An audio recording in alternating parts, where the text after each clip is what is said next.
করেছে। এজন্য আমরা সকল অন্তরের স্তর থেকে শুকরিয়া আদায় করি আলহামদুলিল্লাহ।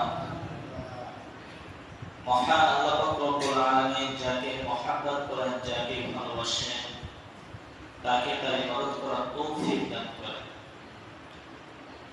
মুসলমানদেরকে আল্লাহ পাক রব্বুল আলামিন সৃষ্টি করেছেন ইবাদত করার জন্য।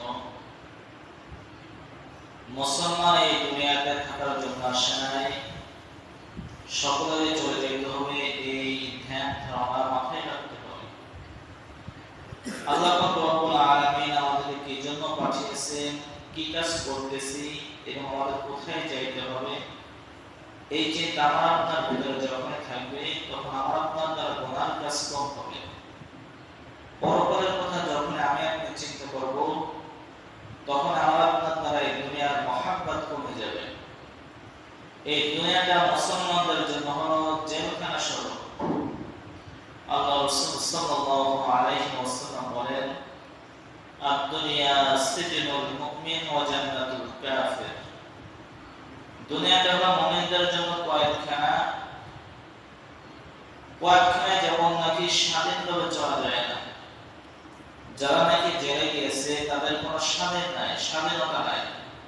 তারা মন চাইলে খাইতে পারে না, মন চাইলে ঘুরতে পারে না, মন চাইলে বাহির হইতে পারে না। এটা হলো দুনিয়ার কয়েদখানা। ঠিক মুসলমানদের জন্য এই দুনিয়াটা হলো জেলখানা স্বরূপ। মুমিন চাইলেই নামাজ ছেড়ে দিতে পারে না, মুমিন চাইলেই রোজা ছাড়তে পারে না, মুমিন চাইলেই সুদ খাইতে পারে না, মুমিন চাইলেই ঘুষ খাইতে পারে না। আল্লাহ পাক রব্বুল আলামিন যেভাবে চলতে বলেছেন, যে হুকুম আহকাম আমাদের করতে অর্পিত করেছেন, সেভাবে চলতে হবে, তারাই মুমিন। আর কাফেরদের জন্য এটা হলো জান্নাত খানা।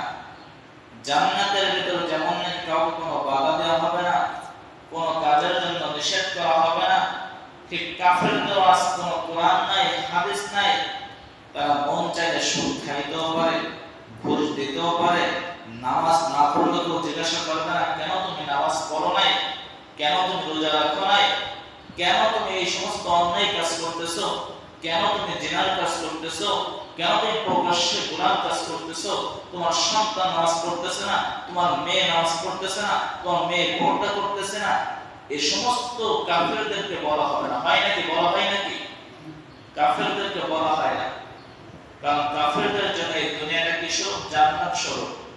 জান্নাতের ভিতরে আপনি যখন নাকি যাবেন, আপনার মন যা চাইবে আপনি তাই করতে পারবেন। আপনার মন চাইতেছে খাবার খাইতে, শুধু মনকে একটু বলবেন, মনে থেকে একটু ধারণা করবেন, সাথে সাথে আপনার সামনে চলে আসবে সুবহানাল্লাহ। এটা হলো জান্নাতের নিয়ামত। আজকে আপনার জান্নাতের লোভ লাগে না। জান্নাত এমন আল্লাহ পাক রব্বুল আলামিন আমাদের জন্য সৃষ্টি করে রেখেছেন, জান্নাতের এক দরজা দিয়ে আপনি ঢুকবেন, আর জান্নাতের ভিতরে দরজা আপনি পাবেন না, শুধু যাইতেই থাকবেন, যাইতেই থাকবেন। আপনি এক দরজা দিয়ে ঢুকছেন, পিছের দিকে তাকাবেন, যে দৃশ্যটা আপনি দেখছিলেন সেই তাকানোর সঙ্গে সঙ্গে আল্লাহ পাক রব্বুল আলামিন ওই দৃশ্যটাও পরিবর্তন না। সুবহানাল্লাহ, সৌন্দর্যের কোনো শেষ নাই। আর সেই জান্নাতের পিছনে আমি আপনি ঘুরি না। জান্নাত যে কিভাবে পাবো এটার পিছনে আমি আপনি ঘুরতে চাই না। কিন্তু আল্লাহ পাক রব্বুল আলামিন কোরআন থেকে কি বলেন? ومن يعمل من الصالحات من ذكر أو أنثى وهو مؤمن فأولئك يدخلون الجنة ولا يظلمون فتيلا। আল্লাহ পাক রব্বুল আলামিন ডাকতে বলেন, হে আমার মুমিন বান্দাগণ, যারা নাকি ঈমান এনেছো, মান ইয়ামাল মিনাস সালিহাত মিন যাকারিন আও উনসা ওয়া হুয়া মুমিন, পুরুষ হোক মহিলা হোক, যারা নাকি ঈমান এনেছো, ঈমান আনার পরে সৎ কাজ করেছো, তাদের জন্য রয়েছে জান্নাত। তাদের সাথে আল্লাহ পাক রব্বুল আলামিন কাল কিয়ামতের ময়দানে জুলুম করবে না, ওয়ালা ইউজলামুনা ফাদিলা। তাদের সাথে কাল কিয়ামতের ময়দানে কোনো জুলুম করা হবে না। আমি আপনাদের বলবো, দুনিয়াতে আমাকে আপনি পাঠিয়েছেন, আপনার হুকুম আহকাম পালন করছি, কিন্তু আজ যখন আমার সাথে জুলুম করা হইতেছে করতেছে। আল্লাহ বলেন মাইয়া আমাল মিনাস সালিহাতি মিন যাকারিন আও উনসা ওয়া হুয়া মুমিন। আমি কোরআন পড়ে ঘোষণা করেছি যারা নাকি ঈমান এনেছে এবং ঈমান আনার পরে সৎ কাজ করেছে, গুনাহের সাথে লিপ্ত হয় নাই, তারা আজ বিনা হিসেবে জান্নাতে প্রবেশ করবে। সুবহানাল্লাহ। আল্লাহ তো পড়াইতে বলেন কি বলেন, ফামাই ইয়ামাল মিসকালা যাররাতিন খায়রান ইয়ারা। কোন বান্দা যদি জান্নাত পরিমাণ নেকের কাজ করে, কাল কিয়ামতের ময়দানে ওই নেকি আপনাকে দেওয়া হবে, আপনার সাথে কোন রকম জুলুম করা হবে না। ওমাই ইয়ামাল মিনাস সালিহাত, এই আয়াতের সাথে সম্পূর্ণ মিলে যায় যে যারা নাকি নেক কাজ করবে তাদের জন্য রয়েছে জান্নাত, আর যারা নাকি খারাপ কাজ করবে তাদের জন্য রয়েছে জাহান্নাম। এ মুমিন মুসলমান বান্দাগণ, আজ আমার আপনার জান্নাতের প্রতি আমার আপনার একটু আফসোস নাই। দুনিয়াতে সামান্য একটু ক্ষণস্থায়ী জিন্দেগি থাকার জন্য হারাম হালাল কিছুই বাঁচে না, সুদ ঘুষ কিছুই বাঁচে না, জেনার বিচার বাঁচে না, সমস্ত কিছু দুনিয়াতে শান্তি করতে চাই। কিন্তু আল্লাহ রাসূল সাল্লাল্লাহু আলাইহি ওয়াসাল্লাম বলেন আদ-দুনিয়া সিজনুল মুমিন ওয়া জান্নাতুল কাফির। দুনিয়াটা মুমিনদের জন্য হলো কয়েদখানা এবং কাফেরদের জন্য হলো জান্নাতখানা। কিন্তু আজ আমরা মুসলমান হয়ে আফসোস লাগে, দুনিয়ার বুকে জান্নাতের মতো চলতে চাই। হে মুমিন, এই দুনিয়াতে যদি শান্তি করতে চাই, কাল কিয়ামতের ময়দানে কিন্তু আমি আপনি শান্তি পাবো না। এই দুনিয়ার বুকে সকাল থেকে সন্ধ্যা পর্যন্ত নামাজ কালাম বাদ দিয়ে মনে করি আমি যদি সারাদিন বহু কষ্ট করি, মাথার ঘাম যদি পায়ে ফেলতে পারি মনে হয় শান্তি আসবে না। আল্লাহ পাক রব্বুল আলামিন বলে দিয়েছে একমাত্র ইসলামের ভিতরে শান্তি। আপনি যদি ইসলামের ভিতরে প্রবেশ না করেন আপনার কপালে শান্তি নাই। এরকম বহু কোটি কোটি টাকাওয়ালার মালিক আছে, টাকা পয়সার অভাব নাই, গাড়ির অভাব নাই, বাড়ির অভাব নাই, জমির অভাব নাই, কিন্তু রাতে একটা মিনিটও ঘুমাইতে পারে না, টেনশনে জড়ায়। আছে না দুনিয়াতে? টাকা পয়সার অভাব নাই কিন্তু একটা সেকেন্ডও ঘুমাইতে পারবে না, এরকম বহু মানুষ আছে।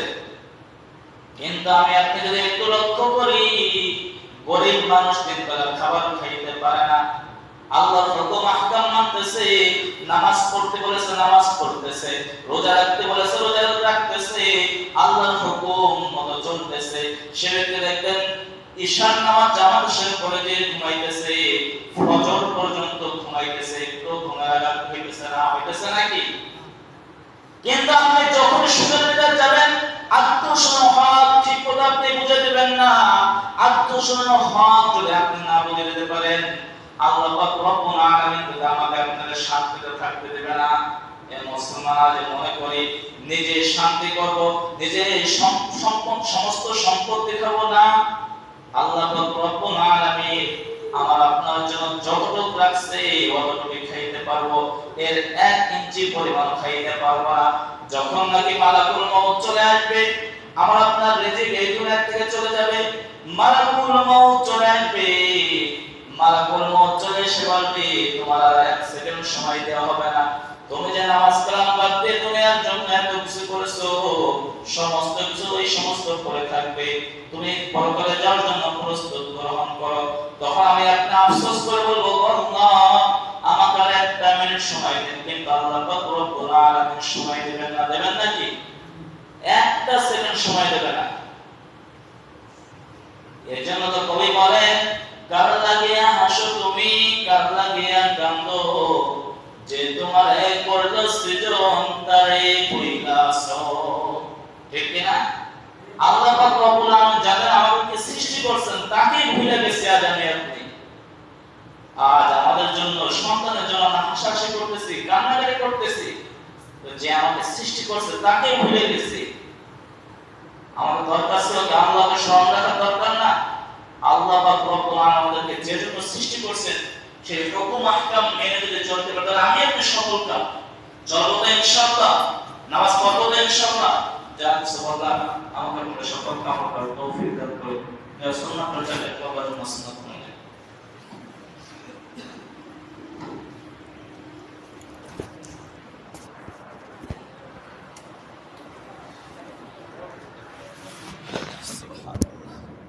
তৌফিক দান করেছেন। এজন্য আমরা সকল অন্তরের স্তর থেকে শুকরিয়া আদায় করি আলহামদুলিল্লাহ। মহান আল্লাহ পাক রব্বুল আলামিন যাকে মহব্বত করেন, যাকে ভালোবাসেন, তাকে তার ইবাদত করার তৌফিক দান করেন। মুসলমানদেরকে আল্লাহ পাক রব্বুল আলামিন সৃষ্টি করেছেন ইবাদত করার জন্য। মুসলমান এই দুনিয়াতে থাকার জন্য আসে নাই, সকলেরই চলে যেতে হবে, এই ধ্যান ধারণা মাথায় রাখতে হবে। আল্লাহ পাক রব্বুল আলামিন আমাদেরকে কি জন্য পাঠিয়েছেন, কি কাজ করতেছি এবং আমাদের কোথায় যাইতে হবে, এই চিন্তা আমার আপনার ভিতরে যখন থাকবে তখন আমার আপনার দ্বারা গুনার কাজ কম হবে। পরপরের কথা যখন আমি আপনি চিন্তা করব তখন আমার আপনার দ্বারা এই দুনিয়ার মহাব্বত কমে যাবে। এই দুনিয়াটা মুসলমানদের জন্য হলো জেলখানা স্বরূপ। আল্লাহ রাসূল সাল্লাল্লাহু আলাইহি ওয়াসাল্লাম বলেন, আদ-দুনিয়া সিজনুল মুমিন ওয়া জান্নাতুল কাফির। দুনিয়াটা হলো মুমিনদের জন্য